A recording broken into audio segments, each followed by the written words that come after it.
Picture this. It's 1495, and Europe's a hot mess of sweaty peasants, pompous nobles, and a new guest star.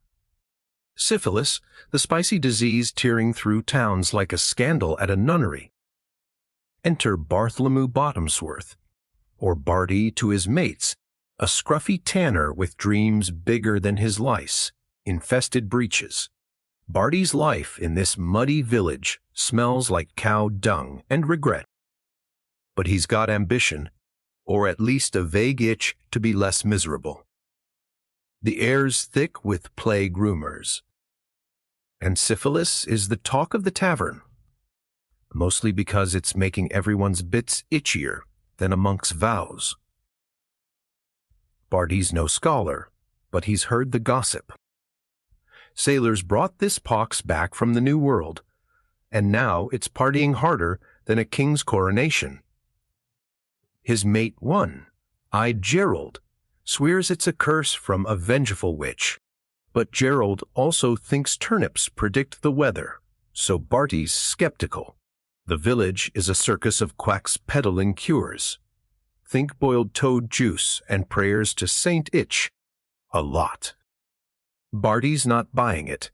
He's too busy dodging his landlord, Fat Piers, who's got a face like a squashed cabbage and a temper to match. Piers wants rent. But Barty's wallet is emptier than a heretic's soul.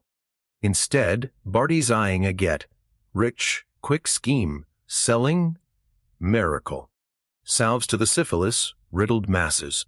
He's no alchemist, but he's got a knack for mixing pig fat with lies. The plan: convince the village idiots that his goop cures the pox. Step 1, find a gullible test subject. Step 2, avoid getting burned as a witch. Easy, right? Wrong. Barty's first customer is Widow Agnes, who's got more warts than wisdom and a laugh like a donkey with hiccups. She's desperate to cure her mysterious rash. A spoiler, it's not mysterious. Barty slathers her with his dubious salve, promising eternal youth and itch, free loins. Agnes, bless her, buys it, literally, with a sack of moldy turnips. Barty's thrilled, but the turnips are about as useful as a lute in a sword fight. Meanwhile, the village is buzzing with panic. The local priest, Father Mumble, is screaming about divine punishment, waving his arms like a windmill in a storm. Barty's not religious, but he's dodging Father Mumble's sermons. Mostly because they're longer than a winter famine and twice as depressing. The tavern's no refuge either. Drunkards are swapping horror stories about oozing sores and crumbling noses. Barty's starting to think maybe he's bitten off more than he can chew, like that time he tried to eat an entire wheel of cheese and nearly met St. Peter. But our boy's got grit, or at least a stubborn refusal to die poor. He's got his eye on a bigger prize, the annual fair in the next town, where merchants, knights, and gullible fools gather. If he can peddle his salve there, he might just afford a new pair of breeches, or at least ones without holes.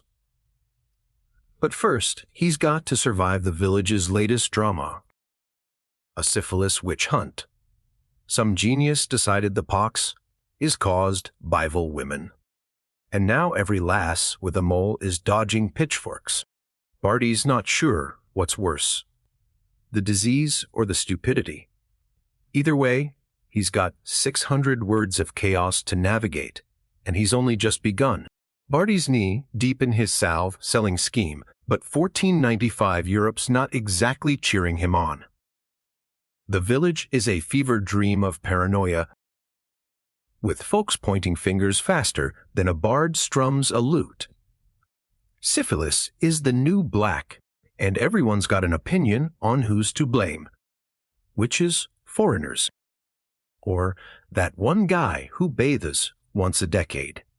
Barty's not here for the debates. He's got a sack of turnips and a dream to flog his pig, fat potion at the big fair.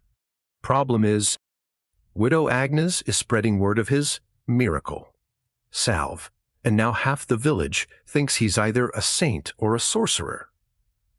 Neither's great when pitchforks are trending.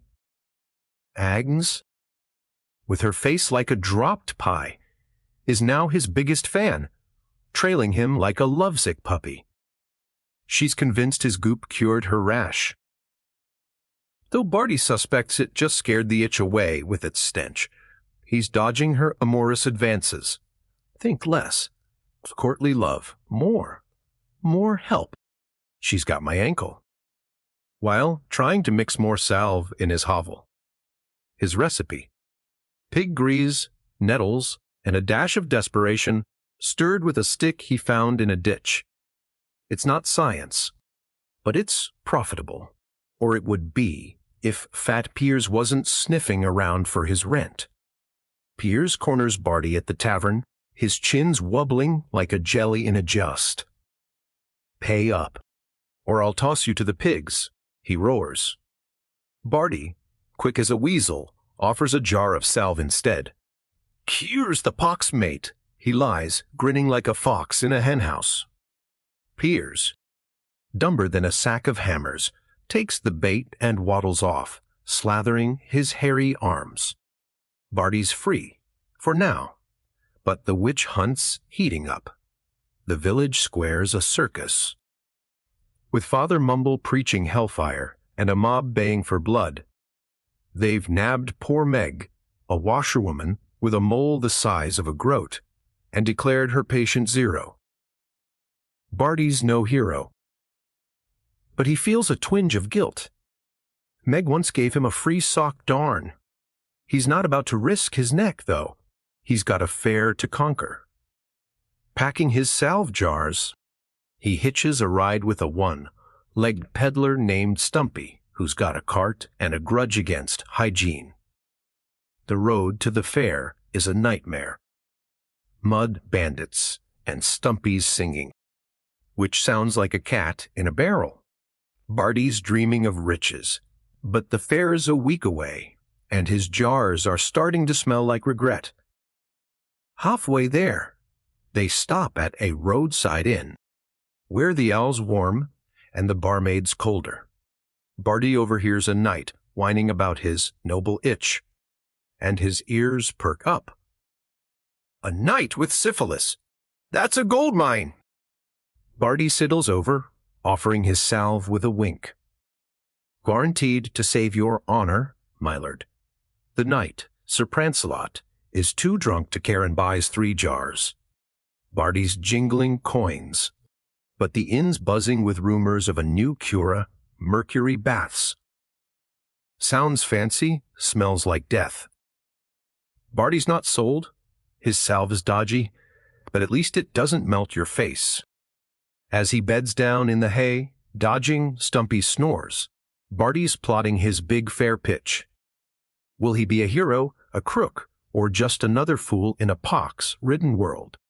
Only 600 words will tell. Barty's rattling along in Stumpy's cart, his dreams of fairground glory bouncing with every pothole. The year's 1495.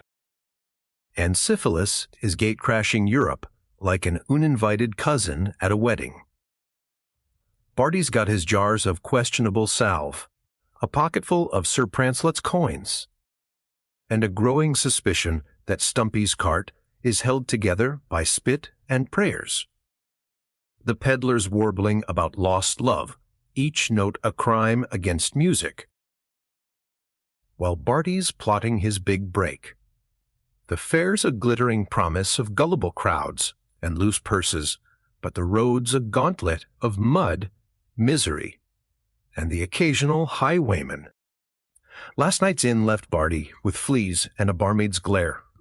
Also a tip, quip, the fair's got a new attraction. A pox-free elixir peddled by a shifty alchemist named Rufus the Red. Barty smells competition, and it's not just Stumpy's unwashed socks. Rufus, with his pointy hat and faker, then a minstrel's smile sounds like trouble. Barty's no saint, but he's got a knack for swindling swindlers. His plan? Infiltrate the fair, charm the pants off the crowd, not literally, syphilis is enough of a problem, and outsell Rufus. First, he needs a pitch snappier than a court jester's quip. He's thinking, Barty's Baum, banish the pox, keep your socks. It's catchy if you squint. The cart hits a village en route, a grim place where the church bell tolls like it's auditioning for a funeral. The locals are twitchy, whispering about a pox demon haunting the woods. Barty's not superstitious, but he's also not keen on meeting anything with claws and a grudge. Stumpy, meanwhile, tries to sell a villager a lucky rabbit foot, which looks suspiciously like a rat's paw. The deal goes south when the villager threatens to shove it somewhere unmentionable. Barty steps in, flashing his salve and a grin. This'll keep the pox and demons at bay, he boasts. The villager, a toothless crone named Maud, buys 2 jars, mostly because she's too tired to argue. Barty's coin pouch is heavier, but his conscience is lighter than a feather in a windstorm. As they roll out, Stumpy's cart hits a rock, and a salve jar shatters, splattering Barty's breeches with goo. He smells like a pigsty's armpit, but there's no time to wash. Hygiene's a luxury, like not having syphilis. The fair's closer, but so's trouble. A band of pilgrims blocks the road, chanting about repentance and waving relics that look like chicken bones. Their leader, a gaunt fanatic named Brother Zeal, eyes Barty's cart like it's a mobile sin factory. What's this devil's grease? He snarls, sniffing a jar. Barty, quick as a weasel, spins a tale about holy balm. Blessed by Saint Itche, Lot. Zeal's not convinced but buys a jar to test its purity. Barty's cackling inside. Another sucker sold. Night falls, and they camp under a gnarled oak. Stumpy's snores could wake a corpse, but Barty's too busy dreaming of the fair. He's got big plans, a stall, a loud pitch, and maybe a wench to bat her lashes for extra coin. But Rufus the Red looms large, and Barty's gut says this alchemist's got tricks dirtier than a tavern floor. Will Barty outsmart him, or end up with more than just a rash? The next 600 words hold the answer. The fair's horizon is teasing Barty like a barmaid's wink, but 1495's roads are less forgiving than a bishop's tax collector. Syphilis is still the talk of every tavern, and Barty's cart, creaking under Stumpy's questionable steering, is a mobile disaster waiting to happen. Barty's salve jars are rattling like a skeleton's dance, and his breeches still reek from yesterday's spill.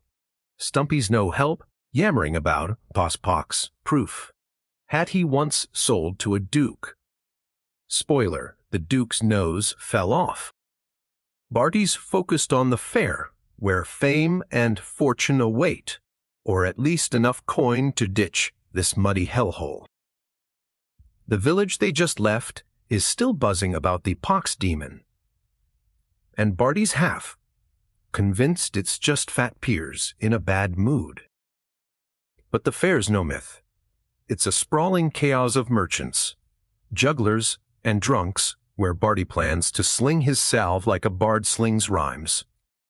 His competition, Rufus the Red, is already a legend, with a stall draped in velvet and a tongue smoother than a courtier's flattery. Barty's got no velvet, just a sack of goop and a grin that's more desperation than charm. They hit a river crossing where a ferryman with a face like a pickled foot demands payment. Barty tries bartering with Salve, but the ferryman's heard the syphilis rumors and threatens to dunk him instead. Stumpy, useless as ever, offers Lucky Pebble, which gets them a one-way ticket to swimming. Barty's no fish, but he's got no choice. Into the icy water they go, jars and all. They emerge soggy, with half the salve ruined and Stumpy whining about his best sock. Barty's cursing his luck, but the fair's close, and he's not quitting now. On the other side, they dry off by a fire, where a traveling minstrel named Cedric strums a lute and sings of the pox that loves too freely. Barty, sensing an ally, offers him a jar for a song about Barty's baum. Cedric, drunk on ale and ambition, agrees, crafting a ditty so catchy it could make a nun blush. Barty's baum, it saves your charm, keeps your bits from doing harm. It's not Shakespeare, but it'll do. The fair's gates loom by dusk, a ride of colors, smells, and screams. Barty's heart's pounding like a blacksmith's hammer. He's here to make bank or die trying. His stall's a wobbly table, but he's got Cedric's song and a pitch sharper than a cutpurse's blade. Then he spots Rufus, strutting like a peacock with a crowd eating from his hand. Rufus's elixir sparkles like it's blessed by angels, but Barty smells a rat. Probably just mercury with a fancy label. He's got to outshine this fraud, but how? Inspiration strikes. A live demo. He grabs a random fairgoer, a pox-riddled tinker named Ned, and slathers him with salve, shouting about instant cures. Ned, confused but game, plays along, scratching less dramatically. The crowd's intrigued, but Rufus counters with a juggler tossing vials of his elixir. Barty's losing ground, and his temper's hotter than a witch's pyre. As night falls, he overhears Rufus boasting about a secret ingredient. Barty's no detective, but he's got a nose for trouble. Is Rufus's potion a scam, or worse, a real threat? Barty's got 600 words to find out, and the fair's just getting started. Barty's at the fair. His wobbly stall a sad cousin to Rufus the Red's Velvet Empire. It's 1495, and syphilis is the uninvited guest crashing Europe's party, leaving everyone scratching and praying. Barty's salve is selling, thanks to Cedric's bawdy tune, but Rufus's elixir is the crowd's darling, sparkling like a harlot's promise. Barty's demo with Ned the Tinker got some laughs, but Rufus's juggler is stealing the show, tossing vials like he's mocking gravity. Barty's not just fighting for coin. He's fighting for pride, or whatever's left after swimming in that cursed river. His breeches are crusty, his jars are half ruined. And Stumpy's help is mostly farting and complaining. Barty needs a miracle, or at least a better scam. He's eyeing Rufus's stall, where the alchemist's charming a gaggle of nobles with his pox-busting potion. Barty's no fool. Rufus's brew smells like mercury and lies, but the crowd's eating it up. Desperate, Barty recruits Cedric for a new plan, a fake miracle. They'll stage a healing, so dramatic it'll make Father Mumble's sermons look tame. Cedric, 3 owls deep, agrees, promising to wail like a saved soul. They pick a target, a limping cooper named Giles, whose rash is more gossip than secret. Barty slathers Giles with salve, while Cedric howls about divine intervention. The pox flees Barty's balm. He cries, flopping like a fish on a dock. The crowd gasps, coins jingle. And Barty's stall is suddenly busier than a brothel on payday. But Rufus isn't napping. He counters with a fire-breather who spits flames while swigging his elixir. Showy. But Barty's not impressed. He's got bigger problems. Fat Piers has shown up, waddling through the fair like a human landslide, demanding his rent. Barty ducks behind a barrel, but Piers spots him, roaring about, thieving tanners. In a panic, Barty tosses him a free jar, claiming it's noble grade. Piers, distracted by his own itch, shuffles off, muttering. Barty's safe, but the crowd's thinning. Rufus's fire show is a hit. Then Disaster Giles, he hailed. Cooper starts scratching mid-praise, undermining Barty's miracle. The crowd murmurs, and Barty's sweating like a pig at a butcher's convention. Thinking fast, he blames evil spirits and doubles down. Slathering Giles again, while Cedric improvises a chant about demons. It's nonsense, but the crowd loves a spectacle. Coins trickle back, but Rufus is smirking. And Barty knows he's planning something bigger. By night, the fair's a drunken blur of fiddles and fights. Barty's counting his earnings. Decent, but not enough to retire to a castle. He overhears a merchant whispering about Rufus's secret ingredient, something smuggled from a Venetian apothecary. Barty's curious, but also knackered. His bones atching like he's wrestled a bear. Stumpy's no help, passed out in a pile of hay, clutching a lucky turnip. Barty's tempted to ditch him, but the cart's his only ride. As he beds down, a shadow moves. Rufus's lackey sneaking around Barty's stall. Is it sabotage or something juicier? Barty's no knight, but he's ready to fight dirty. The fair's a battlefield, and he's got 600 words to outwit a red-hatted charlatan before his dreams and his breeches fall apart completely. The fair's a chaotic stew of sweat, ale, and syphilis woes, and Barty's in the thick of it, his stall barely holding up against Rufus, the Red's glitzy empire. It's 1495, and Europe's itching worse than a monk in a wool cassock. Barty's fake miracle with Giles the Cooper backfired when the man's rash returned, but Cedric's quick chanting saved the day. Barely. Now, Barty's coin pouch is heavier, but Rufus's fire-breathing spectacle is still drawing crowds like flies to a midden. Barty spotted Rufus's lackey skulking near his stall, a weaselly fellow with a face like a stepped-on pie. Sabotage, espionage, or just a drunk looking for a place to puke. Barty's paranoid, but he's got no time to sleuth. Fat Piers is back, sniffing around like a hog hunting truffles. Barty ducks into a crowd of jugglers. Praying Piers's chins block his view.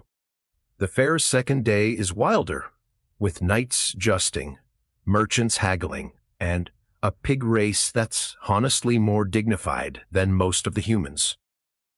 Barty's got a new plan, a bold, cheeky pitch. He climbs atop his stall, waving a jar like it's Excalibur. Barty's bomb saves your soul and your sensitive bits. The crowd roars, mostly because Cedric's strumming a lute riff that's filthier than a tavern floor. Coins fly, but Rufus counters with a puppet show. Puppets, for God's sake. Mocking the pox with googly eyes. Barty's impressed, but he's not out yet. He recruits a comely lass, Bess, to hawk his salve, her smile sweeter than a noble's lies. Bess spats her lashes, and suddenly every man in a 10-foot radius is buying salve like it's the key to paradise. Barty's cackling, but trouble's brewing. The lackey's back, and this time Barty catches him slipping something into a salve jar. Poison, pox juice, or just bad all. Barty tackles him, and they roll through the mud, drawing a crowd who think it's part of the show. The lackey squeals, confessing Rufus paid him to ruin Barty's stock. Barty lets him go, but keeps the vial. Evidence for later.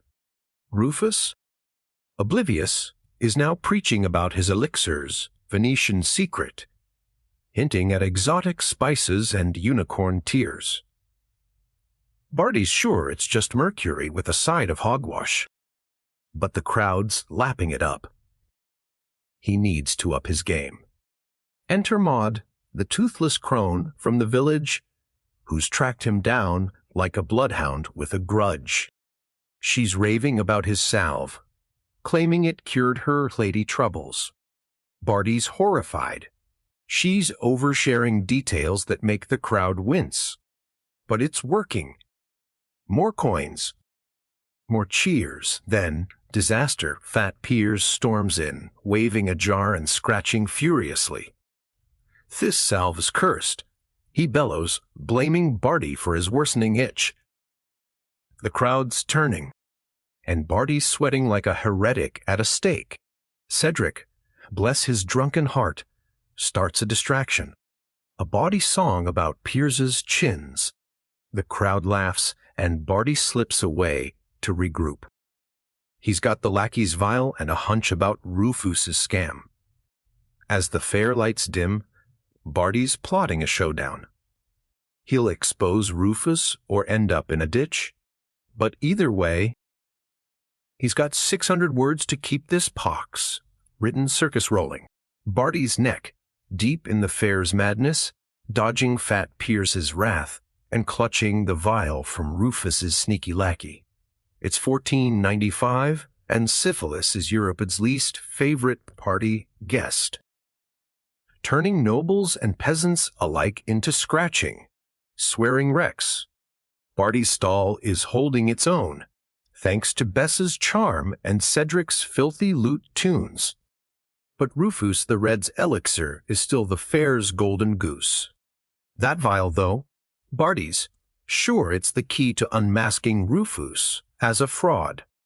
It smells like regret and cheap wine. But he's no apothecary, so he stashes it for now. The fair's a riot of colors, smells, and drunks tripping over pigs. But Barty's focused. He needs a plan to outshine Rufus, and fast, before Piers turns him into fertilizer. His latest idea. A public challenge. He'll dare Rufus to a pour-off, pitting Barty's bomb against the alchemist's sparkly swill. Winner takes the crowd's coin. Loser gets laughed out of town. It's risky. Barty's salve is about as magical as Stumpy's hygiene. But he's got nothing to lose except his dignity. And that's already on thin ice. He pitches the idea to Cedric, who's halfway through a tankard and a pie. Cedric loves it, mostly because it means more chaos. They rope in Bess, who's game for anything that keeps her from scrubbing pots. The fair's buzzing as Barty climbs a barrel, shouting, "Who's the true pox slayer? Barty's bomb or Rufus's ruse?" The crowd cheers, smelling a spectacle. Rufus, with his peacock strut, can't resist. He agrees, smirking like he's already won. The cure offset for noon tomorrow, and Barty's got one night to prep. Problem is, his salve's running low, and Stumpy's. Help involves spilling half the batch. Barty's mixing more, cursing as nettles sting his hands. Then Maud the crone reappears, waving a chicken and claiming it's blessed by his salve.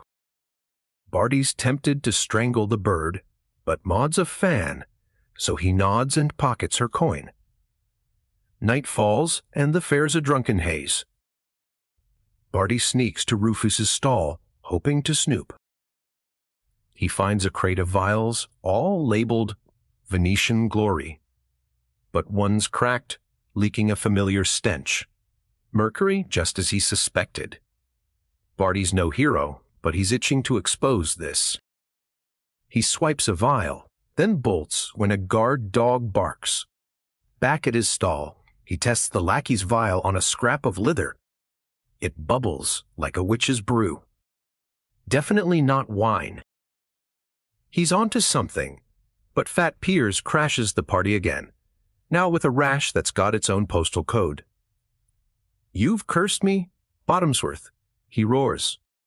Barty, thinking fast, blames Rufus's lackey, claiming sabotage. Piers buys it, mostly because he's too angry to think. The crowd split. Some back Barty, others worship Rufus. Cedric's strumming up a storm, hyping the cure, off like it's a royal just. Barty's nerves are frayed, but he's got Bess's smile, Cedric's tunes, and a vial of evidence. As he beds down in the hay, dodging Stumpy's snores, he's dreaming of victory, or at least not getting lynched.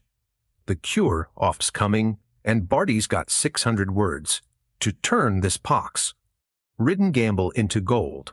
The fair's a sweaty, shouting circus, and Barty's cure, off with Rufus the Red, is the main event. It's 1495, and syphilis is making Europe's undergarments a battlefield.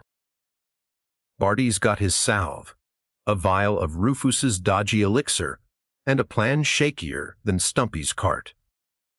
The crowd's packed tighter than a noble's corset, buzzing for the showdown. Rufus, in his velvet cloak, looks like a rooster who's just been knighted, while Barty's stall is a sad pile of sticks and hope. Cedric's strumming a tune about pox and socks, and Bess is flashing smiles that could sell sand to a desert. Barty's nervous, his salves about as curative as a kick in the shines. But he's banking on Rufus's potion being worse. The rules are simpler. Each picks patient to cure, and the crowd judges the winner. Barty chooses Ned the Tinker, who's still scratching from the last demo, but game for free Al. Rufus picks a knight, Sir Itchington, whose noble rash is the talk of the tavern. The cure kicks off with Rufus slathering his elixir on Sir Itchington, who grimaces but stands tall, probably because his armor's too tight to scratch. Barty counters, dousing Ned with salve, while Cedric wails about miracles. The crowd's eating it up, but Barty's got an ace of the veil he swiped. He holds it aloft, shouting, "Rufus's cure is poison. Smell this mercury." The crowd gasps, but Rufus laughs, calling it a peasant's lie. Barty, undeterred, pours the vial on a rag, which sizzles like a witch's curse. The crowd's on edge, but Sir Itchington's starting to sway. Rufus's elixir is kicking in, and not in a good way.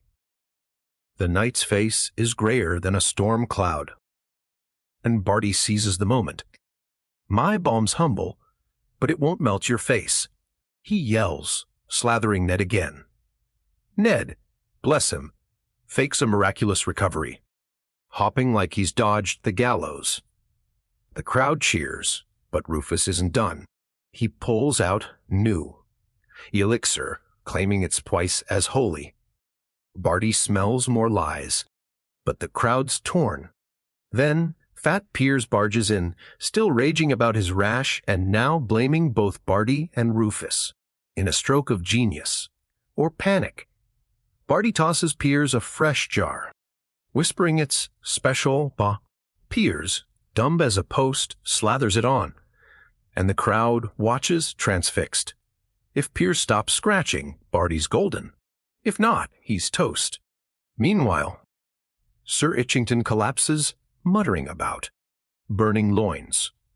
Rufus's face is redder than his hat, and the crowd's turning on him. Barty's winning, but he's not safe yet. Rufus's lackey is back, whispering to a guard. Barty's gut says trouble's brewing, And he's right, the guard accuses him of theft for swiping the vial. Barty denies it, but the crowd's fickle, and coins stop flying. Cedric saves the day with a song so rude it distracts everyone, giving Barty time to think. He's got one shot left. Expose Rufus fully or lose everything. As the sun dips, the fair's a powder keg, and Barty's holding the match. Will he light up Rufus's scam or burn himself? The next 600 words are his last chance. Barty's cure, off with Rufus, is teetering like a drunk on a tightrope, and the fair's a shouting, stinking mess. It's 1495. And syphilis has Europe scratching in places best left unmentioned. Barty's just exposed Rufus's elixir as mercury, laced poison, but the alchemist's still strutting, denying everything with a grin slimmier than a tavern stew. Sir Itchington's collapse has the crowd spooked, but Rufus's lackey has accused Barty of theft, and the guard's eyeing him like he's a pig ripe for roasting. Barty's salve is winning hearts thanks to Ned's fake recovery and Cedric's filthy songs. But Fat Piers is still a walking disaster, scratching and swearing loud enough to wake the dead. Barty needs to seal this victory before the guard hauls him off, or Piers's rash becomes his noose. He leaps onto his stall, waving the sizzling rag like a battle flag. Rufus poisons you. My bomb saves you. He roars, tossing Ned another jar for show. The tinker, now a professional ham, dances like he's cured of the pox and original sin. The crowd's roaring, but Rufus counters with a sermon about Venetian purity, claiming his new elixir is blessed by a pope's cousin. Barty's tempted to chuck a jar at him, but Bess grabs his arm, whispering, "Play smart, not mad." She's right. Barty needs evidence, not a brawl. He slips the lackey's vial to Cedric, who sneaks it to a passing apothecary for a quick sniff. The apothecary, a dar man with a nose like a vulture, confirms it's mercury, and the crowd's turning faster than a spit roast. Rufus, sweating, doubles down, offering free samples to prove his innocence. Bad move. Another night, Sir Wobblickknees takes a swig and starts retching. Barty seizes the moment, slathering Piers with salve in front of everyone. Look. Even Fat Piers is soothed. He lies as Piers, confused but vain, poses like a peacock. The crowd buys it, and coins rain down. But the guard's still looming, and Rufus's lackey is whispering poison. Probably literally. Barty needs a knockout blow. He spots Maud the crone in the crowd, waving her blessed chicken. Inspiration hits, a public blessing. He grabs Father Mumble, who's wandered into the fair for free ale, and begs him to bless his salve. Mumble, half drunk, mumbles something holy-ish, and the crowd eats it up, thinking Barty's bomb is God's gift. Rufus, desperate, tries juggling his vials, but one shatters, splashing a noblewoman who screams like a banshee. The crowd's done with him chanting, "Barty! Barty!" as Rufus's stall empties. Barty's winning, but the guard grabs his shoulder. Muttering about justice, thinking fast, Barty offers him a jar, claiming it's guard grade. The guard, itching himself, takes it and backs off. As night falls, Barty's stall is mobbed, and Rufus is packing up, his velvet cloak looking sadder than a wet dog. Cedric's strumming, Bess is flirting, and even Stumpy's awake, selling lucky sticks. Barty's coin pouch is bursting, but he's not out of the woods. Rufus's glare promises revenge, and Piers is still a ticking time bomb. The fair's winding down. But Barty's got 600 words to turn this victory into legend. Or at least avoid a beating. Barty's riding high at the fair, his salve stall swamped with coin, tossing fools while Rufus the Red slinks off, his velvet dreams in tatters. It's 1495. And syphilis is Europe's itch nobody wants to admit. Barty's cure, off victory, sealed by Father Mumble's slurred blessing and Sir Wobblenese's retching, has made him the fair's hero. For now, Cedric's lute is practically smoking from his filthy tunes, and Bess's smiles are raking in more coin than a tax collector's whip. Even Fat Piers, miraculously, has stopped scratching, though Barty suspects it's less his salve and more Piers's ego enjoying the attention. The guards backed off, clutching his guard. Grade. Jar. But Barty's not knave.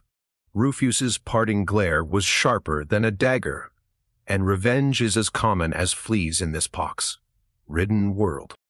Barty's counting coins under the flickering fair lights, dreaming of breeches that don't double as a sieve, when Maud the crone shuffles up, her chicken now wearing a tiny hat. She's calling Barty a pox saint, which is great for business but bad for his nerves. Saints tend to end up martyred. He thanks her, pockets her coin, and shoos the chicken before it poops on his stock. The fair's winding down, but the night's young, and Barty's got a new problem. Stumpy's cart is missing. That one-legged disaster swore he'd parked it by the pig pens, but now it's gone, along with Barty's leftover salve. He suspects Rufus's lackey, who's been skulking like a rat with a grudge. Barty grabs Cedric, who's flirting with a juggler, and they score the fairgrounds, dodging drunks and a stray goat. They find the cart behind a tavern, wheels stuck in mud and a jar smashed. Sabotage, no doubt. Barty's fuming, but there's no time to cry over spilt goop. He needs to protect his winnings and get out before Rufus or Piers ruins everything. Bess suggests a guard dog, but Barty's broke enough without feeding a mutt. Instead, he rigs a trap, string and bells around the cart, like a peasant's alarm system. It's not genius, but it's better than trusting Stumpy's lucky pebbles. As they fix the cart, a merchant approaches, offering to buy Barty's entire stock for a noble's feast. It's a fortune. But Barty smells a scam. Nobles don't buy pig, fat salve unless they're desperate or dumb. He haggles, squeezing out extra coin, and seals the deal. But not before slipping a special jar to the merchant, just in case he's Rufus's spy. The fair's last day looms, and Barty's planning a grand exit, a final pitch to cement his legend. He's got Cedric composing a ballad, the Ballad of Barty's Bomb, which is half epic, half obscene. Bess is on board, promising to dance for the crowd, though Barty's praying she keeps it family-friendly-ish. But trouble's brewing. Piers is back, muttering about false cures, and Rufus's lackey is whispering to a new face, a grim apothecary with a bag of vials. Is Rufus plotting a comeback, or is something nastier afoot? Barty's got his coins, his cart, and 600 words to dodge disaster and ride this pox-ridden wave to glory, or at least a warm bed. Barty's the fair's pox-slaying rock star, his coin pouch fatter than Fat Piers's belly, but 1495's Europe is still a syphilis-soaked swamp of trouble. His cart's back, bells jangling like a paranoid minstrel, but Rufus's lackey and a shady apothecary are circling like vultures over a plague pit. Barty's salve is selling faster than indulgences at a corrupt church, thanks to Cedric's lewd ballad and Bess's dance moves, which are one twirl away from a scandal. The merchant's deal for a noble's feast has Barty dreaming of silk breeches. But he's not counting his chickens. Maud's hat, wearing Phil, taught him that lesson. The fair's final day is a pressure cooker with knights, peasants, and drunks packed tighter than a barrel of herrings. Barty's planning a grand finale. A spectacle to make Rufus's fire brother look like a damp spark. He's got Cedric strumming the ballad of Barty's balm, now with extra verses about heroic loins. And Bess is weaving through the crowd, handing out free samples to anyone with a pulse and a rash. But Piers is back, his chains wobbling with rage, claiming Barty's salve, cursed his nethers. Barty, quick as a cut purse, blames Rufus's sabotage, pointing to the smashed jar by the cart. The crowd's on his side. But Piers isn't buying it. He's threatening to drag Barty to the magistrate. Barty tosses him another jar, swearing it's extra holy, and Piers, vain as ever, slathers it on, distracted by his own reflection in a puddle. Crisis averted, but the apothecary's sniffing around, muttering about testing Barty's salve. Barty smells a setup. Rufus must be behind this, trying to claw back his glory. He sends Cedric to eavesdrop, but Cedric's too drunk to be subtle, tripping over a pig and starting a brawl. Barty dives in, less to save Cedric and more to avoid the apothecary's glare. The brawl's a mess. Fists, and a stray chicken, probably Maud's. But it buys Barty time. He slips back to his stall, where Bess is fending off a lecherous knight with a smile and a well-placed knee. Barty's impressed, but he's got bigger fish to fry. The apothecary's now chatting with the guard from yesterday, and they're both eyeing his cart. Barty's bells didn't catch this plot, and he's sweating like a heretic in a confessional. He needs a distraction fast. Enter Stumpy, who's finally useful, accidentally tipping a barrel of fish onto the apothecary. The man's drenched in cod, and the crowd roars with laughter. Barty seizes the moment, climbing his stall to pitch his salve as fish-proof and pox-proof. It's nonsense, but the crowd's too amused to care. Coins fly, and Barty's back on top. But the apothecary's not done. He's wiping fish guts off his cloak and whispering to Rufus, who's slunk back like a bad rash. Barty's got the merchant's coin, a rigged cart, and a crowd eating from his hand. But Rufus's glare says this isn't over. As the fair's torches flicker, Barty's planning his exit, sell out Skiptown, and dodge whatever Rufus is cooking. With Cedric's ballad echoing and Bess's dance drawing gasps, Barty's got 600 words to make his legend stick or end up in a ditch. The fair's final hours are a fevered blur, and Barty's riding a wave of coin and chaos in 1495's syphilis ravaged Europe. His salve stalls a hit, with Cedric's ballad belting out rhymes filthier than a privy, and Bess's dance pulling crowds like moths to a torch. The fish-soaked apothecary is fuming. Rufus is plotting. And Fat Piers is still a human thundercloud. But Barty's too busy counting coins to care. His merchant deal's done, his cart's rigged with bells. And he's dreaming of a life where his breeches don't double as a draft. But Rufus's return, with his velvet cloak and snake oil smirk, is a splinter in Barty's dreams. The alchemist whispering to the apothecary, who's now waving a royal warrant. to inspect Barty's salve. A warrant? In this mudhole. Barty smells a bribe, but the crowd's watching, and he can't afford to look dodgy. He plays innocent, offering the apothecary a jar with a grin. Test it, mate. Pure as a nun's thoughts. The apothecary, still reeking of cod, sniffs it and grimaces, muttering about regularities. Barty's heart's pounding, but Cedric saves the day, strumming a tune about fishy foes and poxy woes that has the crowd in stitches. Bess, meanwhile, flirts with the guard, who's blushing harder than a squire at a brothel. The apothecary's test is a bust. Barty's salve is just pig fat and lies, not illegal, just useless. The crowd cheers, but Rufus isn't done. He announces a grand reveal for his elixir, claiming it's now Pope approved. The crowd swaying, and Barty's losing ground. He needs a stunt to end all stunts.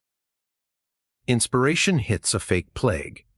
He whispers to Cedric, who fakes a coughing fit, clutching his chest like he's seen the Grim Reaper. Barty slathers him with salve, shouting, saved by Barty's balm. Cedric, a born actor, leaps up, praising the heavens. The crowd goes wild, tossing coins like it's raining gold. Even Piers, caught up in the hysteria, buys another jar. But Rufus counters with a relic, Saints too, that supposedly cures the pox. It's probably a pig's knuckle, but the crowd's eating it up. Barty's fuming. Relics are Father Mumble's turf, not his.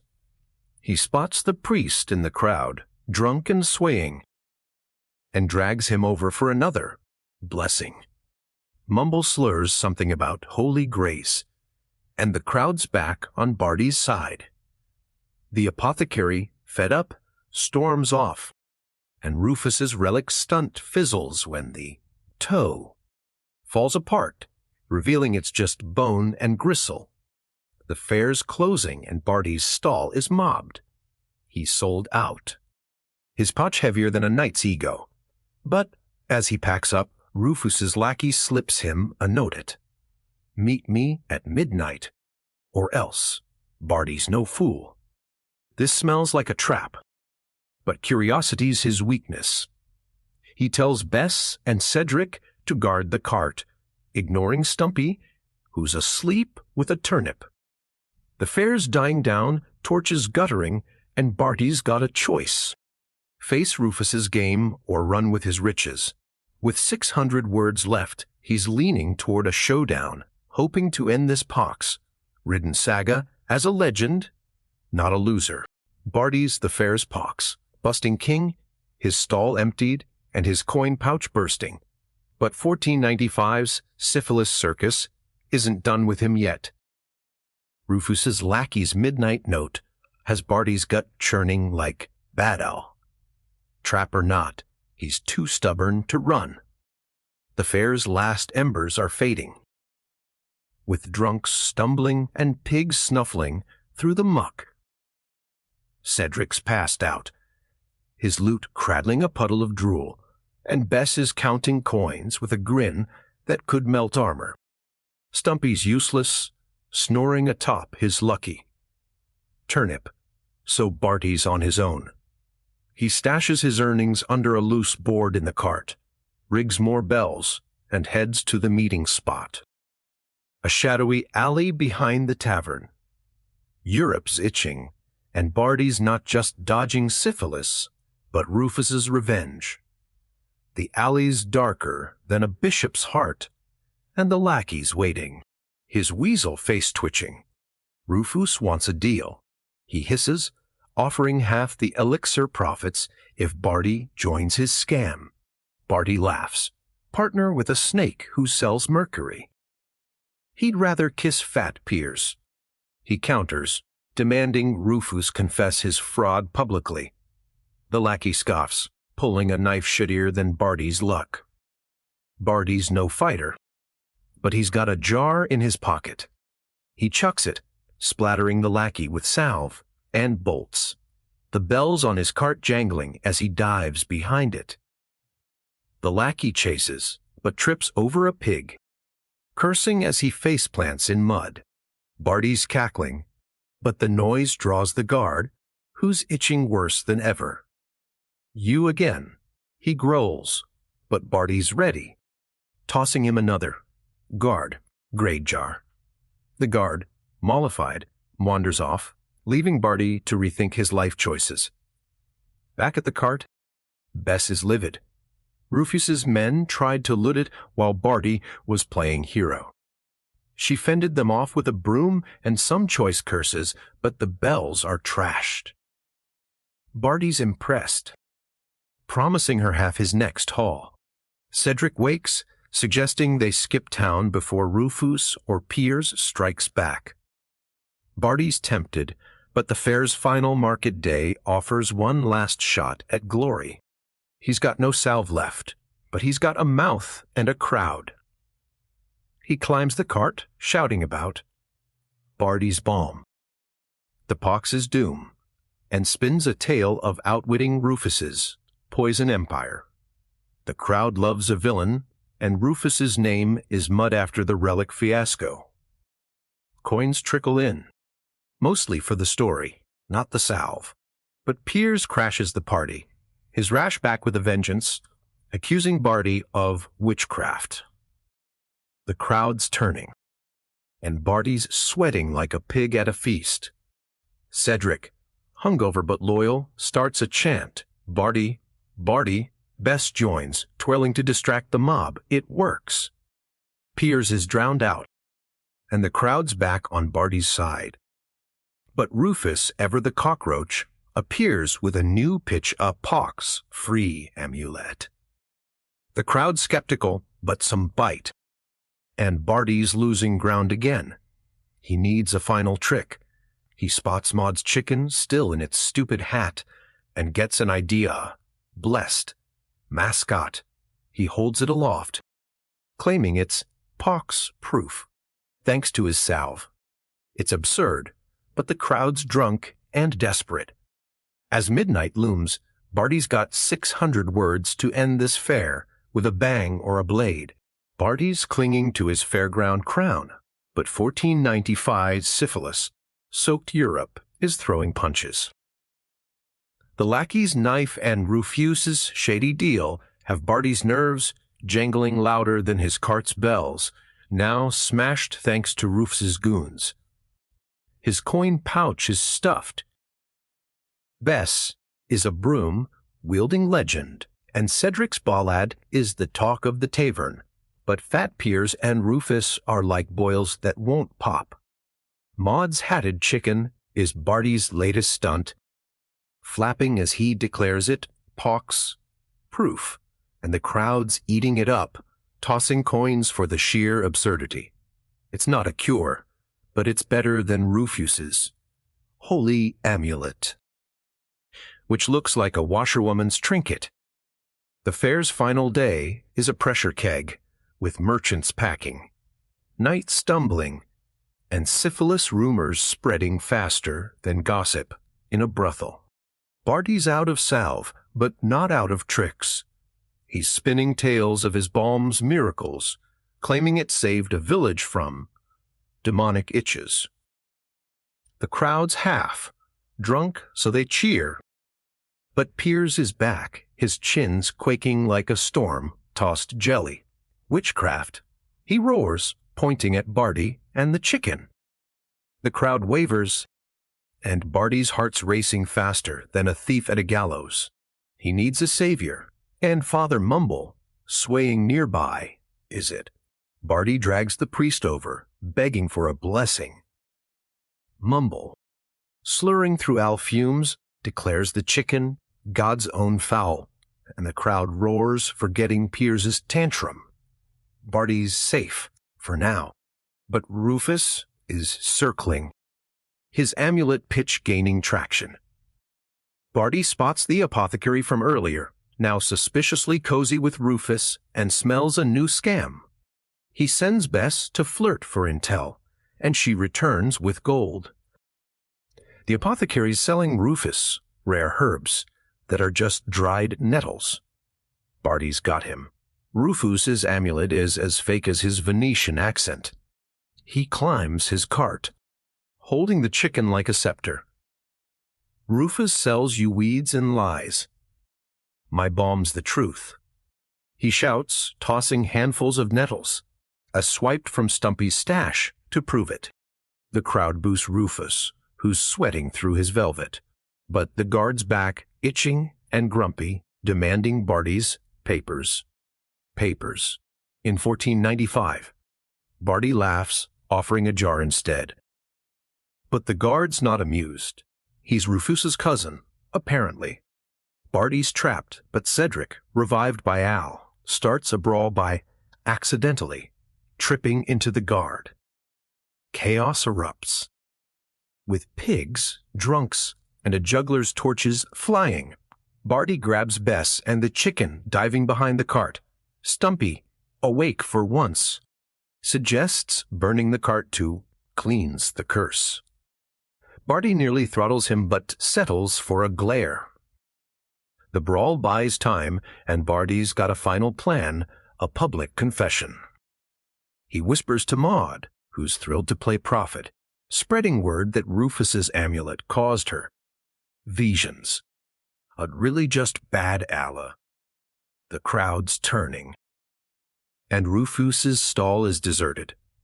As the fair's torches dim, Barty's counting his haul, but the guard's still lurking, and Piers is muttering about magistrates. Barty needs to vanish, but not before cementing his legend. With Cedric's loot, Bess's charm, and a chicken in a hat, he's got 600 words to dodge a noose and outshine a pox-ridden fraud. Barty's teetering on the edge of glory or a noose at the fair's chaotic close, with 1495's syphilis epidemic making everyone a cheer than a monk's conscience. His chicken stunt, with Maud's hatted foal as his mascot, has the crowd tossing coins like it's a Pepple indulgence sale.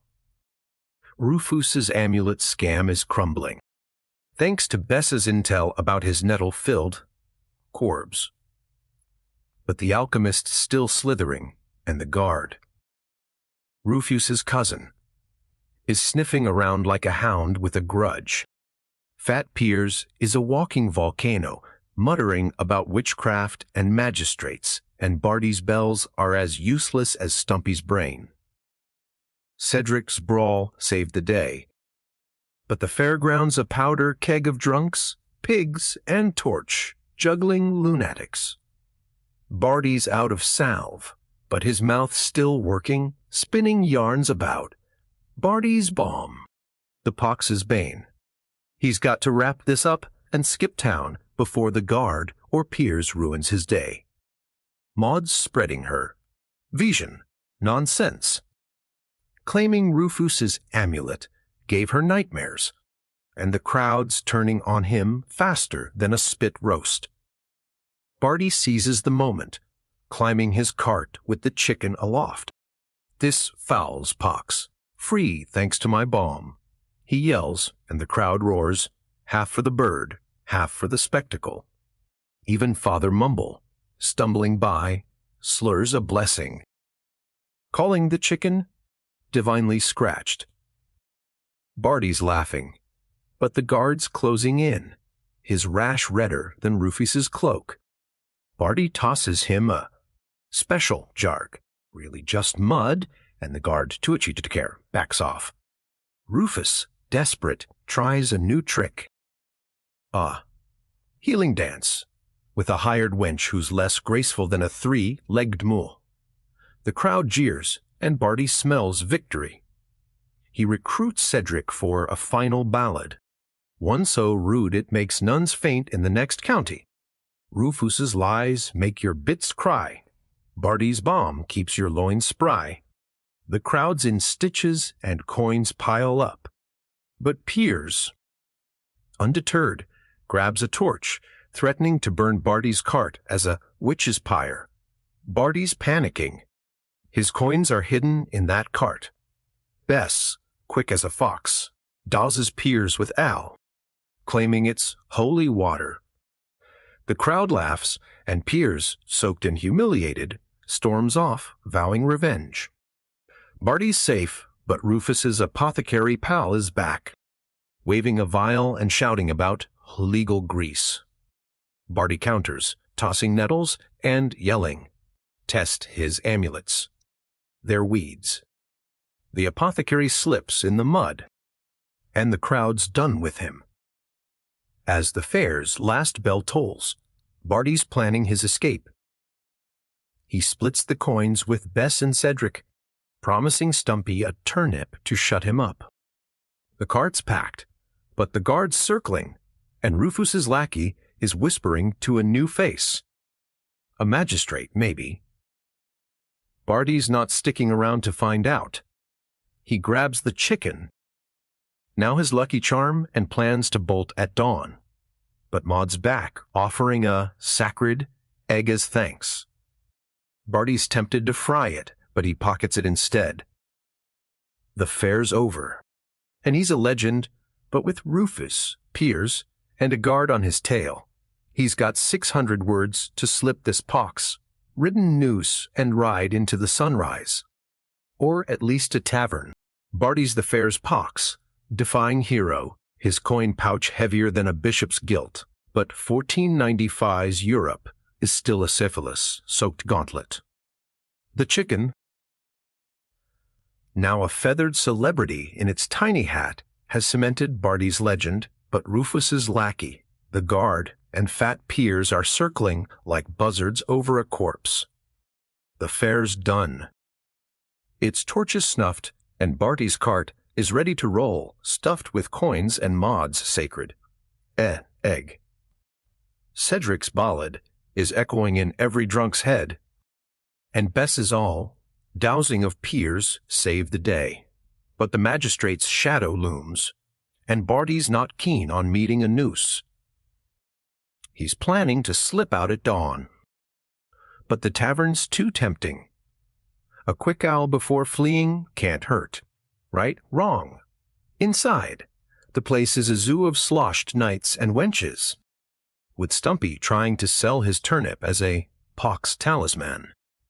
Barty grabs a tankard, but spots Rufus's lackey whispering to a hooded figure. Another trap. Barty's gut says yes, but his coin says stay. He sidles up to Bess, who's fending off a knight with breath like a privy. When need to move, he mutters, but Bess is counting her share, dreaming of a dress that doesn't smell like fish. Cedric, half sober, suggests a decoy leave the cart, sneak out on foot. Barty hates it. His coins are in that cart, but the guard's at the door, scratching and glaring. Barty tosses him another mud-filled jar, claiming it's midnight bomb. The guard, dumber than a sack of turnips, buys it and leaves. But Rufus himself storms in, his cloak tattered but his ego intact. "You're no match, Bottomsworth." He sneers, waving a new vial of holy water. The crowd's curious, but Barty's ready. He grabs Maud's egg, holding it like a relic. "This egg's pox-proof, blessed by my balm." He lies, and the crowd, drunk on ale and nonsense, cheers. Rufus counters with a sermon about his vial, but a barmaid trips, splashing him with stew. The crowd roars, and Barty's back on top. He needs to ditch this place, but Piers crashes in, soaked and furious, claiming Barty's salve gave him demon itches. Barty blames Rufus, pointing to the lackey's knife stunt. The crowd split, but Cedric's lute kicks in, singing about Rufus's ruin. Bess joins, tossing nettle handfuls to prove Rufus's scam. The hooded figure steps forward. A real magistrate, not just a rumor. Barty's sweating, but he's got one last trick. He slips the egg to Maud, whispering to claim it's a miracle cure. Maud, thrilled, starts a chant, and the crowd's distracted, pelting Rufus with insults. The magistrate, confused, demands answers. But Barty's already slipping out the back, dragging Bess and Cedric. Stumpy's asleep, so they leave him with the cart. Good riddance. The coins are hidden in Barty's breeches, and the chickens tucked under his arm. Dawn's breaking and the road's clear, but Rufus's voice echoes, promising a Greconing. Barty's not worried. He's got gold, a bird, and 600 words to outrun a pox-ridden vendetta and maybe buy a bath. Barty's legging it from the fair, coins jingling in his breeches, and Maud's hatted chicken clucking under his arm. It's 1495, and Europe's a syphilis-infested mess, with Rufus's threats and Fat Piers's rage hot on his heels. Bess and Cedric are with him, dodging drunks and mud as dawn paints the sky like a hungover artist's mistake. The cart's gone, left with Stumpy, who's probably trading it for a lucky twig. But Barty's got his haul and a magistrate to outrun. The tavern stunt with Maud's egg worked, turning the crowd against Rufus, but the alchemist's reckoning. Promise has Barty's neck hairs prickling. They hit the road, a muddy slog lined with bandits and bad decisions. Bess is grumbling about her lost dress dreams, and Cedric's humming his ballad, which is now so rude it could curdle milk. Barty's plan is simple. Head to the next town. Sell the chicken as a pox saint and live like a minor lord until Piers or Rufus catches up. But the road's no picnic. A band of pilgrims blocks their path, chanting about divine wrath and waving relics that look suspiciously like pig bones. Their leader, Brother Zeal, spots Barty's chicken and declares it satanic. Barty, quick as a weasel, claims it's blessed by Saint Itch a lot. Zeal's not buying it, but Bess bats her lashes, and Cedric strums a holy-ish tune. The pilgrims, confused, let them pass, but not before Zeal snatches the chicken's hat. Barty's fuming. That hat was half his brand. They trudge on, the chicken now sulking hateless. By noon, they reach a hamlet, a grim place where the tavern's ale tastes like despair. Barty tries, selling the chicken as a miracle fowl. But the locals are more interested in a new rumor. A pox-free spring nearby peddled by. You guessed it. Rufus. That snake is already here, hawking amulets and spring water. Barty's livid but sees an opportunity. He sneaks to the spring, a muddy trickle guarded by Rufus's lackey. Barty distracts him with a fake coin toss, then fills a vial with the water. It's just river muck, no miracle. He's got proof Rufus is scamming again. Back at the tavern, Barty climbs a table, waving the vial. Rufus sells you mud. He shouts, pouring it for all to see. The crowd jeers. But Rufus appears, claiming Barty's a thief. The locals, itching and angry, side with Barty, and Rufus bolts, his lackey tripping over a stool. Barty's a hero again, but Bess warns him. The magistrate's riders are nearby, asking about a tanner with a chicken. Barty's not waiting to chat. He splits the coins 3 ways, giving Cedric and Bess their share. They agree to split up. Bess to a port town, Cedric to a bard's guild, and Barty to anywhere but here. The chicken's his only companion now, and he's half tempted to eat it. As dusk falls, he's on a forest path, coins hidden in his boots, plotting his next hustle. Rufus's shadow looms, but Barty's got 600 words to dodge riders, ditch the pox, and maybe find a town where his name isn't a curse. Barty's trudging through a forest, coins clinking in his boots, and the hatless chicken clucking like it's judging his life choices. It's 1495, and Europe's syphilis epidemic is still making everyone itchier than a jester's puns. Bess and Cedric are gone. Bess to chase her dress dreams. Cedric to serenade some bard's guild with his filthy lute. Barty's alone, save for the chicken, which he's named Clucky despite its surly attitude. Rufus's reckoning, and the magistrate's riders are out there, and Fat Pierce's curses echo in Barty's nightmares. The hamlet's muddy spring scam cemented Barty's hero status. But heroes don't last long when guards are sniffing around. The forest's dark, full of owls hooting, like they know Barty's a fraud. He's aiming for a town called Muckhaven, rumored to be a haven for rogues and fools. Perfect for a tanner with a knack for lies. His plan: sell Clucky as a pox oracle, and live off the proceeds until syphilis or Piers catches up. But the road's a gauntlet. Bandits, wolves, and a stench like God's own privy. Barty's no woodsman. His idea of nature is dodging cow dung. He trips over a root, spilling coins and cursing loud enough to wake a saint. Clucky pecks at the gold, and Barty's tempted to roast her, but she's his only asset.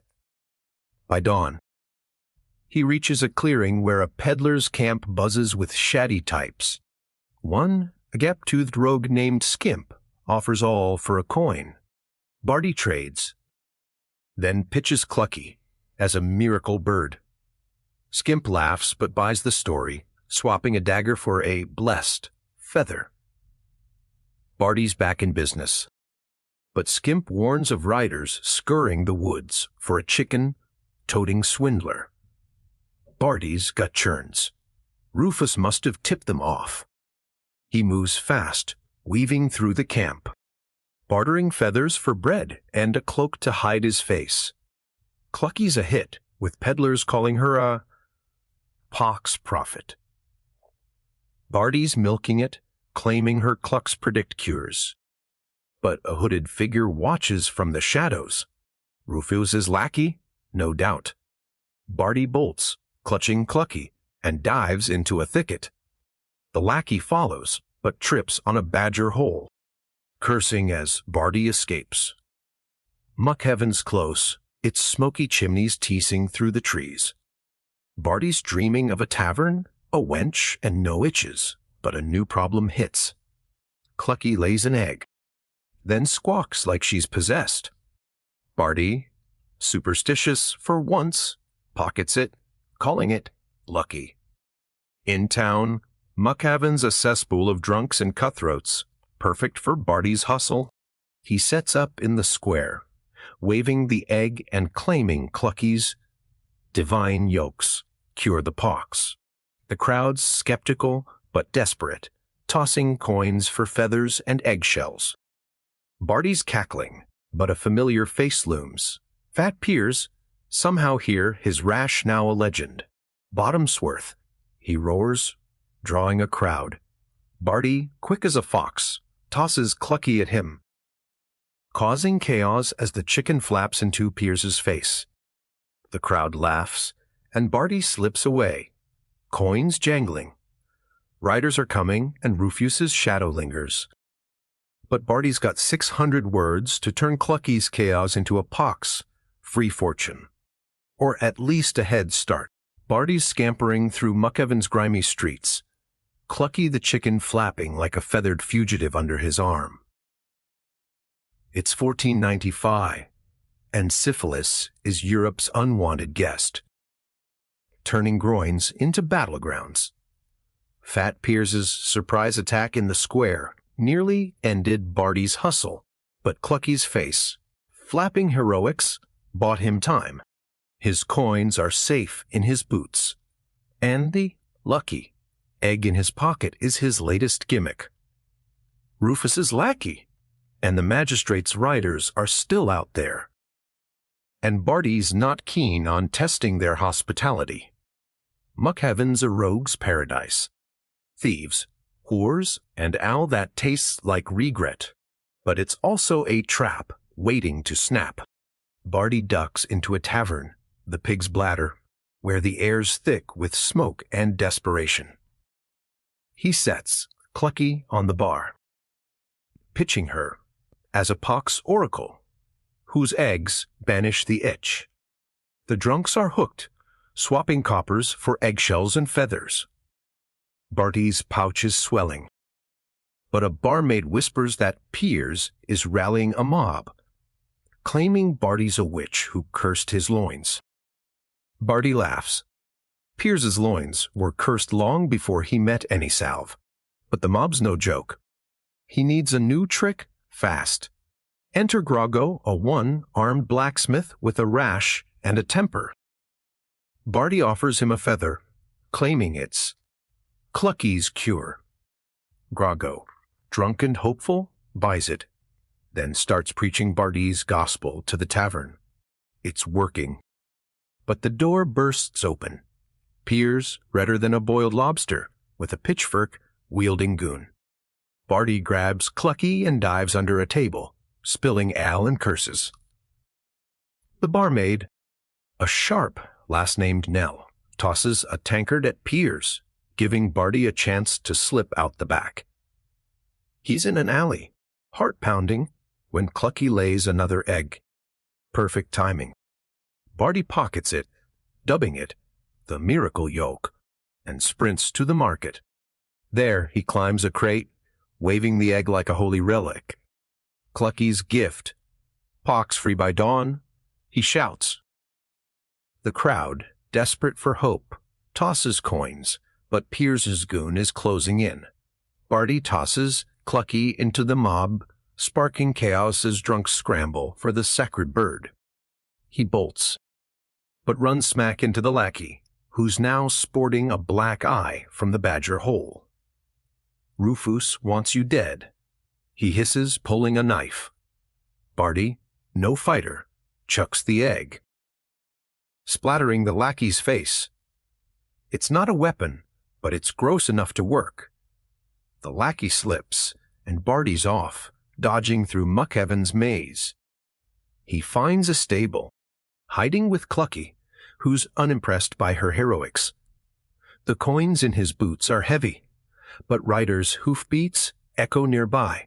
Barty's dreaming of a port, a ship, anywhere but this pox-ridden dump. Nell the barmaid appears, offering a horse for a cut of his haul. Barty, smitten and desperate, agrees, splitting the coins. She warns that Rufus is in Muckheaven, peddling pox-free. Cloaks now. Barty's had enough of that hatted fraud. With Clucky tucked in a sack, he mounts the horse, plotting to outrun Piers, Rufus, and the law. Muckheaven's behind him, but 600 words remain to dodge a blade and keep his legend, or at least his head, intact. Barty's galloping out of Muckheaven on a stolen horse. Well, borrowed, thanks to Nell the barmaid, with Clucky the chicken flapping like a feathered fugitive under his arm. It's 1495, and syphilis is Europe's gift that keeps on giving, like a rash you can't confess to a priest. Fat Piers's mob, Rufus's lackey, and the magistrate's riders are hot on his trail. And Barty's not sure which is worse. His pox oracle, chicken and her miracle yolks, made him a mint, but Muckheaven's too hot for a tanner with a knack for trouble. Nell's cut of the coins left him lighter, but her horse is a lifesaver. Bony, but faster than Piers's waddle. Barty's aiming for a port town, hoping to board a ship and ditch this pox-plagued continent. The road's a muddy death trap, with bandits and wolves lurking like tax collectors. Clucky's unimpressed, pecking at the sack like it's Barty's fault. He's dreaming of a new hustle. may be selling Clucky's feathers in Spain. But first, he's got to survive. A roadside shrine looms, guarded by a monk who looks like he's been fasting since the Crusades. Barty tries his pitch. Clucky's eggs, blessed against the pox. The monk, Brother Grimm, calls it blasphemy and swings a staff. Barty ducks, tossing a feather as a peace offering. Grimm pauses, then pockets it, muttering about testing its holiness. Barty's off, but hoofbeats echo. Riders, probably the magistrates. He veers into a bog, horse slogging through muck, and hides in reeds, Clucky's clucks muffled by his hand. The riders pass, cursing the mud, and Barty's safe. For now. He emerges, soaked and stinking, with Clucky glaring like she's plotting mutiny. The port's still miles off, and Fleabag's wheezing like a bellows with a hole. Barty's coins are bruising his feet, and the egg in his pocket's his only backup plan. He finds a hamlet, Puddleby, and tries his pox oracle scam again. The locals, scratching like they've got fleas and syphilis, buy Clucky's eggshells for coppers. But Fat Piers crashes in, pitchfork gleaming, and Barty bolts, leaping onto Fleabag as Piers's goon trips in dung. Riders' hoofbeats echo again, and Barty dives into a forest, hiding in a hollow tree. The riders pass, and he's clear.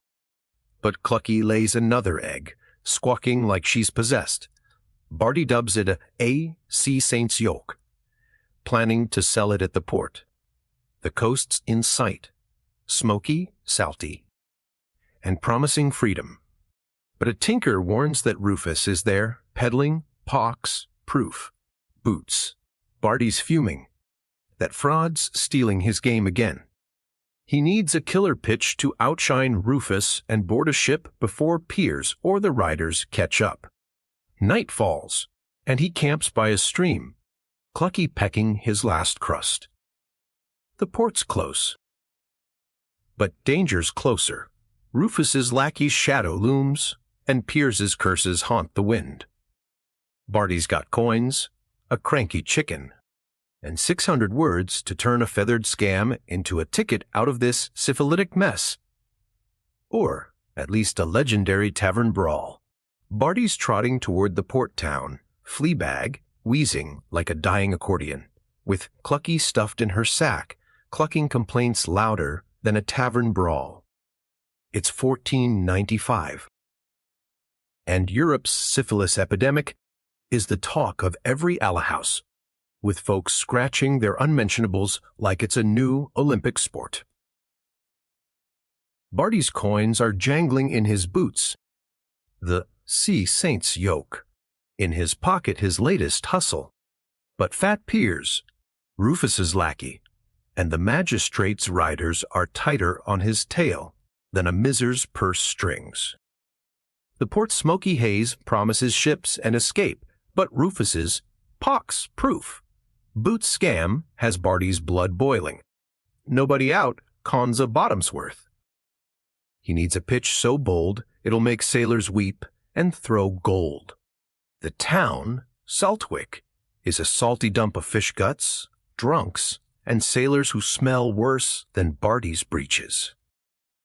He sets up by the docks, waving Clucky like a battle flag. Here yolks cure the pox, he hollers, cracking the egg for show. It splatters, smelling like regret.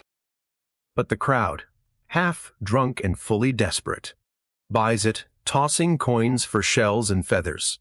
A one-eyed sailor, Captain Peg, offers a silver groat for Clucky herself. But Barty's not selling his star yet. Trouble brews fast. Piers's goon, now dung-free but furious, spots him, shouting about witchcraft. Barty tosses a feather, claiming it's blessed, and the goon, superstitious, hesitates. It buys time, but Rufus appears, strutting in a new cloak, peddling his boots like they're the Pope's slippers. The crowd split, and Barty's losing ground. He needs a miracle. Enter Nell, the Muckhaven barmaid, who's somehow here, hawking ale and winking at Barty. She slips him a tip. Rufus's boots are just leather soaked in cheap wine, not pox-proof. Barty climbs a barrel, waving Clucky's latest egg. Rufus sells you drunken boots. My yolks save your soul, he roars, smashing the egg for drama. The crowd cheers, but Piers himself storms in, his rash now a village legend, accusing Barty of demonic grease. Barty, quick as a cut purse, blames Rufus, pointing to Nell for proof. She backs him up, spilling wine from a pox-proof boot, and the crowd turns on Rufus, pelting him with fish. Rufus bolts, but his lackey pulls a knife. Lunging at Barty, Nell tosses a tankard, knocking the blade away, and Barty dives behind a crate, Clucky squawking like a banshee. The docks erupt in chaos. Sailors, fishwives, and a stray dog join the fray. Barty spots a ship, the Salty Sow, ready to sail. He bribes Captain Peg with a handful of coins, promising oak blessings for the crew. Peg, drunk and amused, lets him aboard, but the riders gallop in, swords gleaming. Barty hides in a barrel, Clucky stuffed in his shirt, her claws sharper than his wit. The riders search but miss him, and the ship casts off. As Southwick shrinks, Barty's safe, but Rufus's curses echo across the water, and Pierce's mob howls from the shore. With Clucky, coins, and 600 words left, Barty's sailing to a new hustle, or a watery grave if the pox or pirates catch up. Barty's crouched in a barrel on the Salty Sow, Clucky's scratching his chest, like she's auditioning for a torture chamber. It's 1495, and Europe's syphilis plague is a fading nightmare as the ship creaks away from Saltwick's chaos. Pierce's mob, Rufus's knife, happy lackey, and the magistrate's riders are shore, bound, their curses drowned by the sea's roar. Barty's coins are safe in his boots, but his heart's racing. Ships aren't exactly safe in a world where pirates and pox compete for kills. Captain Peg, the one-eyed sailor, is swigging rum, grinning like he knows Barty's a fraud. Clucky's the only soul Barty trusts, though her latest egg, smashed in his shirt, smells like a bad omen. The crew's a rough lot, scratching their bits and muttering about landlubber curses. Barty needs to win them over or end up as shark bait. He climbs out, waving Clucky like a feathered savior. Here yolks beat the pox, he declares, spinning a yarn about curing a king's rash. The sailors, drunk and desperate, buy it, swapping groats for feathers. Peg, amused, demands a high yoke blessing. For the ship, Barty fakes a prayer, tossing eggshells overboard, and the crew cheers, thinking it's magic. But trouble's brewing below deck. Rufus's lackey, that Weasley Git stowed away, and he's whispering to a mate about thieving tanners. Barty overhears, his gut twisting. He can't fight, but he's got lies. He tells Peg the lackey's a pox, spreader showing a cracked egg as proof. Peg, half sloshed, tosses the lackey overboard, claiming it's bad luck. Barty's safe, but the crew's itching worse than ever, blaming the pox. He needs a new scam to keep them happy. Clucky lays another egg, and Barty dubs it a knee-sea charm, selling it as a cure for sailors' sores. The crew's all in, but a storm hits, rocking the ship like a drunk's cradle. Barty, green as seaweed, clings to Clucky, praying to any saint who'll listen. The storm passes, but Peg's suspicious, eyeing Barty's coin-heavy boots. Share the wealth or swim, he growls. Barty, sweating, offers half his haul for safe passage. Peg takes it, grinning, and Barty's down to a few coppers and a cranky chicken. The ship docks at a Spanish port, a sun-baked maze of merchants and whores. Barty's free, but rumors of Rufus's pox proof. Cloaks are already here. Damn that red-hatted snake. Barty sets up by the quay, pitching Clucky as a Spanish saint's fowl. The locals, scratching like they've got ants in their breeches, toss coins for eggshells. But a familiar waddle looms. Fat Piers, somehow across the sea, roaring about stolen salve. Barty grabs Clucky and dives into an alley, heart pounding. Piers's goon is close, but trips on a fish cart, cursing as cod rain down. Barty's laughing, but the Spanish sun's hot, and his coins are few. He needs a final hustle to stay afloat. With Clucky's eggs and 600 words left, Barty's plotting to outwit Piers, dodge Rufus's shadow, and turn this pox-ridden port into his new kingdom, or at least avoid a dunking. Barty's sweating in the Spanish port, Clucky tucked under his arm like a feathered grenade, her latest egg his only weapon. It's 1495, and syphilis has followed him across the sea, making this sun-baked town a scratching post for sailors and merchants. Fat Piers's impossible arrival has Barty's nerves frayed. He's dodged that chin's wobbling menace from England to Spain, yet here he is, bellowing about witch grease. Rufus's pox proof. Cloaks are selling like hotcakes, and Barty's down to a few coppers, his boots lighter after Captain Peg's extortion. The quay's a riot of fish, filth, and drunks, but Barty's got a hustle left. He sets up by a fountain, waving Clucky like she's the Virgin Mary's pet. Her eggs banish the Spanish pox. He shouts, cracking one for show. The yolk's a mess, but the crowd, sailors, whores, and a limping friar, tosses coins for shells and feathers. A tavern wench, Maria, buys two, swearing her southern itches are fading. Barty's grinning, but Piers's goon crashes through, scattering fish and curses. Barty bolts, Clucky squawking, and ducks into a brothel, figuring it's the last place a magistrate looks. The madam, a leather-faced dame named Isabella, laughs at his chicken but offers a room for a coin. Barty pays, hiding with Clucky, who lays another egg, which he dubs a saint's pearl.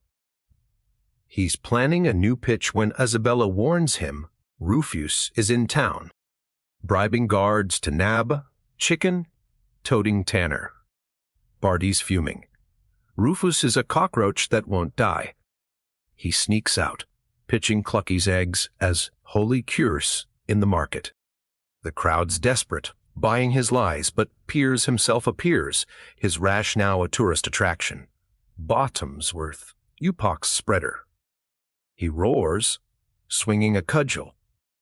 Barty tosses the egg, splattering Piers's face, and dives through the crowd, Clucky flapping like a war banner. The goon chases, but Maria trips him with a wink, earning Barty's eternal thanks. He finds a ship, the Gilded Gull, ready to sail for Lisbon. The captain, a grizzled codger named Vasco, demands payment.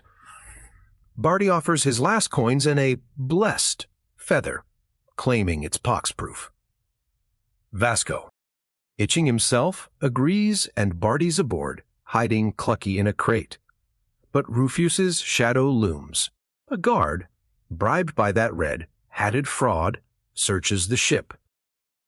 Barty stuffs Clucky in his breeches, her claws testing his manhood, and plays drunk to avoid suspicion. The guard leaves, and the ship sails, Spain's chaos fading. Barty's broke but alive, dreaming of Lisbon's riches. Clucky lays another egg which he pockets, planning a Portuguese miracle scam. But Vasco's crew is muttering about a pox curse. Aboard, blaming Barty's chicken. He needs to keep them sweet or swim. He pitches Clucky's feathers as sea talismans, earning grog and grins as Lisbon's shore glimmers. Barty's got a chicken, an egg, and 600 words to dodge Piers's ghost, outsmart Rufus's reach, and turn this syphilitic saga into a legend, or at least a free meal before the next disaster strikes.